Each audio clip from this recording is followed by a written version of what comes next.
Assalamualaikum warahmatullahi wabarakatuh. Ini adalah video kedua pada seri video coding for data mining.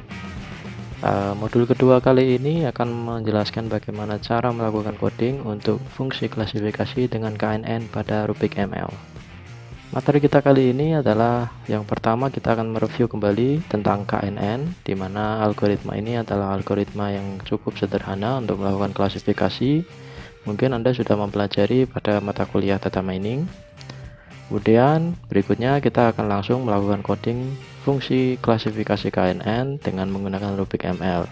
Di dalamnya kita akan melakukan beberapa tahapan. Yang pertama adalah membaca dataset dari file CSV, kemudian melakukan training pada algoritma KNN-nya, kemudian melakukan prediksi terhadap data baru yang akan kita buat. Oke, kita akan mereview kembali mengenai algoritma klasifikasi KNN atau kependekan dari K nearest neighbor. Algoritma K nearest neighbor adalah algoritma di mana kita akan menentukan kategori atau kelas dari sebuah data baru yang dihitung dari jarak kedekatan antara satu kelas dengan data baru tersebut. Nah, perhitungan jarak ini bisa kita lakukan dengan menggunakan fungsi Euclidean atau fungsi-fungsi jarak yang lain seperti Manhattan, Minkowski, dan sebagainya. Kemudian setelah dihitung jarak terhadap semua anggota kelas, maka ditentukan kelas yang mana yang memiliki kedekatan terbanyak dengan data baru tersebut. Sebagai contoh, kelas hijau ini memiliki 2 anggota lebih banyak daripada kelas yang merah, sehingga data baru ini termasuk kelas B atau kelas hijau. Ini dengan catatan nilai K-nya adalah 3. Nilai K sangat berpengaruh terhadap performa algoritma KNN sendiri. Oke, kita akan langsung saja melakukan coding dengan menggunakan Rubik ML. Bagaimana melakukan coding implementasi algoritma KNN. Baik, di video pertama yang lalu kita sudah melakukan coding untuk melihat apakah library yang kita install yaitu Rubik ML sudah berhasil berjalan dengan baik.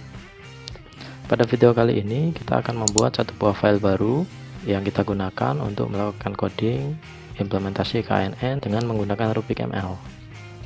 Oke, saya sudah membuat satu buah file bernama knn.php di sini. Kemudian saya akan tambahkan kode seperti ini. Yang pertama, seperti biasa, ketika kita menggunakan Composer, maka kita harus selalu merequire vendor, kemudian autoload. Nah, berikutnya saya akan membuat variabel dataset, di mana variabel ini akan menyimpan data yang kita ambil dari CSV. Oke, kita tulis dataset, kemudian data ini adalah merupakan data yang diambil dengan menggunakan class label, kemudian from iterator. Fungsi from iterator ini akan mengambil data dari file, di mana kita harus mendefinisikan file dalam format apa yang akan kita ambil. Pada kasus kita akan mengambil file dengan format CSV. Parameter pertama adalah kita inputkan path dari file CSV kita. Kemudian parameter yang kedua, apakah data kita memiliki header di row yang pertama. Pada kasus saya, baris yang pertama atau row yang pertama adalah header dari data tersebut. Nah, kita perlu perhatikan bahwa ketika Anda melakukan coding dengan menggunakan Project Composer, pastikan autoload berada di paling atas. Nah, kemudian kita lakukan print ke konsol apakah dataset yang kita buat sudah sesuai. Oke, kita jalankan. Nah, Anda bisa lihat di sini bahwa dataset yang kita buat telah sesuai. Di sini ada label untuk masing-masing kelas dari iris, bunga iris, kemudian di bawahnya terdapat data dari masing-masing record pada bunga iris. Selanjutnya kita akan membuat estimator, yaitu dengan memilih algoritma KNN dari library Rubik ML ini. Oke, saya akan membuat variabel bernama estimator. Kemudian kita definisikan kelas KNN, K nearest neighbor. Oke, K nearest neighbor. Nah, kita bisa menentukan estimator K nearest neighbor ini dengan jumlah K misalkan 3. Oke, secara default jumlah K dari K nearest neighbor ini adalah 5. Nah, berikutnya kita akan melakukan train terhadap dataset yang sudah kita punya dengan cara memanggil objek estimator, kemudian train, kemudian kita masukkan parameter berupa dataset. Oke, kita akan melakukan checking apakah training sudah berhasil atau training gagal.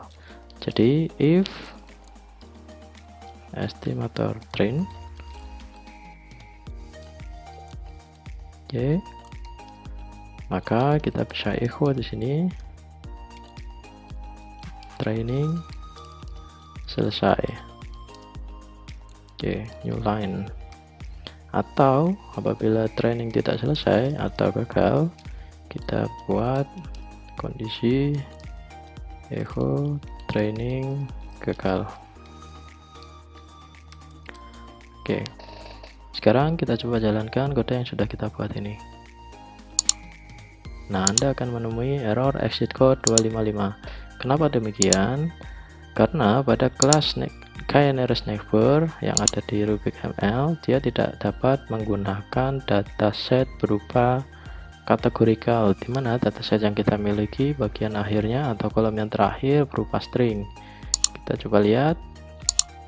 Nah, ini adalah string yang merupakan data kategorikal, sedangkan pada kelas K-nearest neighbor pada Rubik ML, dia hanya bisa mengenali data berupa data continuous, sehingga kita perlu menambahkan satu buah fungsi lagi untuk mentransformasikan data kategorikal tersebut menjadi data continuous, yaitu dengan menambahkan fungsi apply, kemudian new numeric string converter.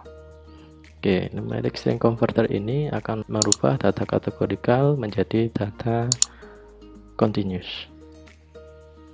Baik, sekarang kita coba jalankan lagi. Kita simpan filenya, kemudian kita coba jalankan lagi. Nah, Anda akan bisa melihat sekarang bahwa training sudah selesai. Oke, berarti kita sudah berhasil melakukan proses training yang diambil dari dataset iris. Oke, selanjutnya kita akan membuat data testing yang akan kita gunakan untuk melakukan testing terhadap algoritma K-nearest neighbor yang sudah kita buat ini. Saya sudah mempersiapkan 3 buah data array, di mana data array ini panjangnya atau jumlahnya kita sesuaikan dengan jumlah fitur yang ada pada dataset kita. Dataset kita memiliki 4 fitur dengan kategori, yaitu sepal length, sepal width, petal length, dan petal width, di mana kategorinya berupa spesies. Oke, di sini saya tidak akan menambahkan label pada dataset ini karena data ini adalah data yang akan kita prediksi. Oke, kemudian kita buat satu variabel berupa data test, di mana data ini merupakan unlabel yang kita baca dari test data. Nah, selanjutnya kita akan melakukan prediksi terhadap data yang sudah kita buat sebagai dataset test atau dataset testing dengan menggunakan estimator yang sudah kita buat di awal tadi. Oke, saya mau membuat satu buah variabel bernama prediction, kemudian saya panggil objek estimator, lalu saya panggil fungsi predict. Nah, yang kita predik adalah data test. Sekarang kita coba print hasilnya ke dalam terminal atau ke dalam konsol. Oke, kita simpan, kemudian kita jalankan file ini. Nah, Anda bisa lihat bahwa 3 data training tersebut ternyata dikategorikan menjadi data iris setosa, kemudian yang kedua juga iris setosa, dan yang ketiga adalah iris versicolor. Nah, silakan Anda merubah data testing yang Anda miliki dengan angka-angka yang Anda inginkan, lalu kemudian lakukan prediksi terhadap dataset tersebut. Nah, demikian cara untuk melakukan coding dengan menggunakan algoritma K-nearest neighbor dengan Rubik ML. Di video berikutnya kita akan mencoba untuk melakukan validasi terhadap algoritma yang sudah kita buat ini. Baik, sampai jumpa di video selanjutnya. Terima kasih. Assalamualaikum warahmatullahi wabarakatuh.